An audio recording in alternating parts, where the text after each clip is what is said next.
Ça commence par une personne qui vit avec des troubles cognitifs, mais qui veut rester seule chez elle. Le système de santé, ils veulent répondre à ce besoin-là. Ils veulent aider cette personne-là à rester seule chez elle le plus longtemps possible, malgré la présence et parfois l'augmentation des difficultés cognitives.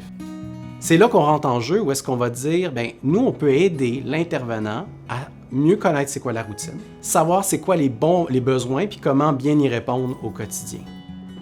On s'est intéressé à dire qu'on veut créer un écosystème qui permet aux gens de vieillir dans le contexte qu'ils veulent, de façon sécuritaire, d'avoir le bon support. Il y a peut-être une quinzaine d'années, j'ai eu une belle rencontre avec des chercheurs en informatique qui ont commencé à me parler de technologie pour soutenir les personnes qui avaient la maladie d'Alzheimer. Puis au départ, j'y croyais moyen. Je me disais, quand on a la maladie d'Alzheimer, on a tellement de troubles cognitifs qu'on ne peut pas manipuler la technologie ou se trouver dans une circonstance où la technologie serait pertinente. Et je me trompais parce qu'effectivement, il y avait plein de technologies avec des beaux potentiels. Et c'est comme ça qu'on a commencé à en explorer plusieurs, et notamment des technologies qui permettent de mieux comprendre ce qu'une personne fait dans son environnement quotidien, dans sa maison lorsqu'elle habite seule. Et c'est ce que nous permet de faire la télévigilance des activités de la vie quotidienne. La télévigilance, en fait, ça permet d'offrir une vision, je dirais, assez complète et fidèle des habitudes de vie d'une personne dans son domicile, sans nécessairement avoir besoin déjà de la questionner de manière répétée, ou encore d'avoir quelqu'un sur place à prendre des notes ou à passer des entrevues régulièrement pour savoir ce que la personne fait, comment elle se comporte quand elle cuisine, par exemple. Donc la télévigilance, ça va nous permettre d'observer le comportement puis les habitudes de la personne dans son environnement naturel, je dirais, sans la perturber et puis sans induire de stress, par exemple, ou de facteurs extérieurs qui pourraient changer ses habitudes. La personne qui a des troubles cognitifs n'interagit pas du tout avec les capteurs. Ils sont là, sont dans sa maison. Elle a fait ses activités comme d'habitude. Par contre, un proche aidant ou un professionnel de la santé, lui, va aller se connecter sur une plateforme qui est accessible en ligne et qui est toute sécurisée, évidemment, qui doit suivre toutes les règles du ministère de la Santé. Et en se connectant sur cette plateforme-là, ils peuvent avoir des bilans, ils peuvent voir des figures, des graphiques, pour mieux comprendre qu'est-ce qu'une personne fait à partir du moment où elle se lève le matin jusqu'au moment où elle se couche le soir. La technologie qu'on utilise, nous, ça se repose sur des réseaux de capteurs. Donc, ce sont des petits capteurs sans fil qui sont très discrets, qu'on va installer sur les portes de placard, par exemple, sur les prises électriques. Donc, c'est vraiment non invasif. Puis la personne va à peine se rendre compte que la technologie est installée. Puis c'est vraiment ça le but, en fait, que la technologie soit la plus discrète possible. Et encore une fois, qu'on ne vienne pas perturber la personne dans ses habitudes. Avec notre technologie, ça a toujours été très important de ne pas utiliser ni de microphone ni de caméra. C'est-à-dire qu'on n'enregistre pas de vidéo, on n'enregistre pas de son, on n'est pas capable de dire qui est passé chez vous, qu'est-ce qui s'est dit dans la conversation. C'est vraiment, je dirais, des informations très élémentaires qu'on utilise. Ça va être des informations du type « est-ce que la porte a été ouverte et à quelle heure ?» Est-ce que la télévision a été allumée, puis pendant combien de temps? Ou encore, est-ce qu'il y a eu du mouvement dans cette pièce entre telle heure et telle heure? Donc, c'est important que les personnes le comprennent pour accepter ces solutions-là chez eux. Nous, on utilise la télévigilance, pas parce qu'on veut surveiller les gens 24 heures sur 24, mais plutôt parce qu'on veut pouvoir agir au moment où est-ce qu'on détecte un incident ou on détecte un problème. La télévigilance, ça nous permet de savoir à quel moment il y a un problème qui survient avant que ça s'aggrave trop. Ça permet de mieux comprendre les besoins en termes de soutien aux activités de la vie quotidienne et aux activités de la vie domestique d'une personne qui présente des troubles cognitifs et qui vit seule. Donc, les activités de la vie quotidienne, c'est dormir, manger, s'habiller. Puis les activités domestiques, c'est généralement prendre soin de son environnement. Quand j'ai des troubles cognitifs, c'est difficile pour moi d'exprimer les difficultés que je rencontre au quotidien.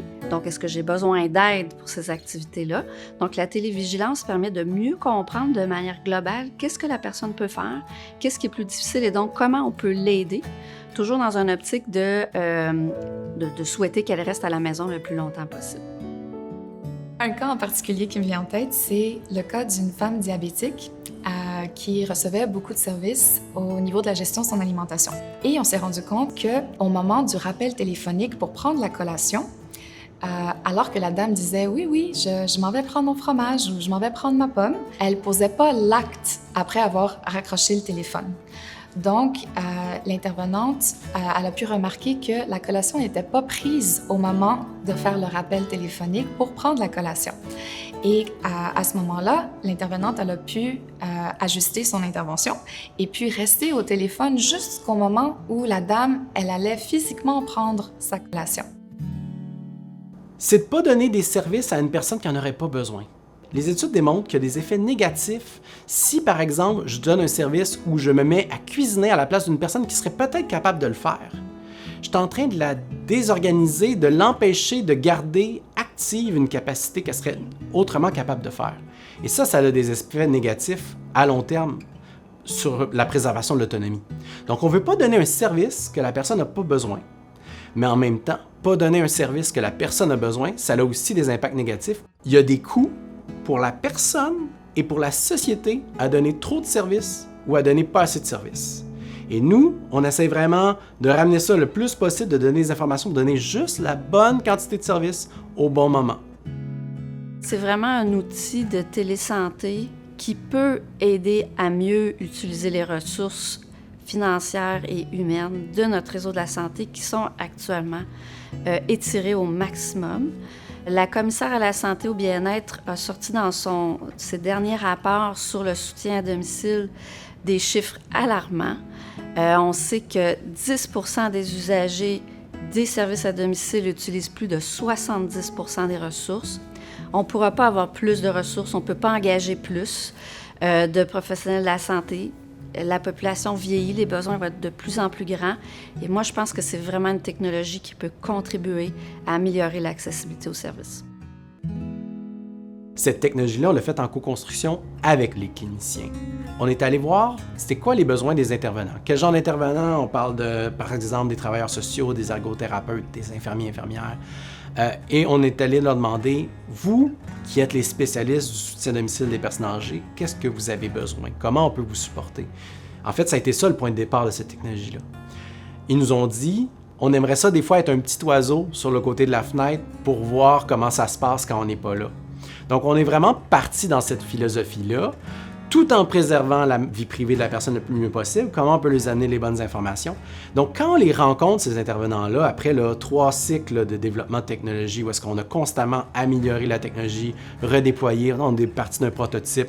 Au début, c'était juste chez 5 personnes, on a monté à 35 personnes, on est rendu à 75 personnes. On a un autre projet qui va le faire chez une 50aine de personnes à travers le Québec. Quand on retourne voir les intervenants puis qu'on leur montre le bilan et les informations, puis qu'ils disent « Ah, mon Dieu!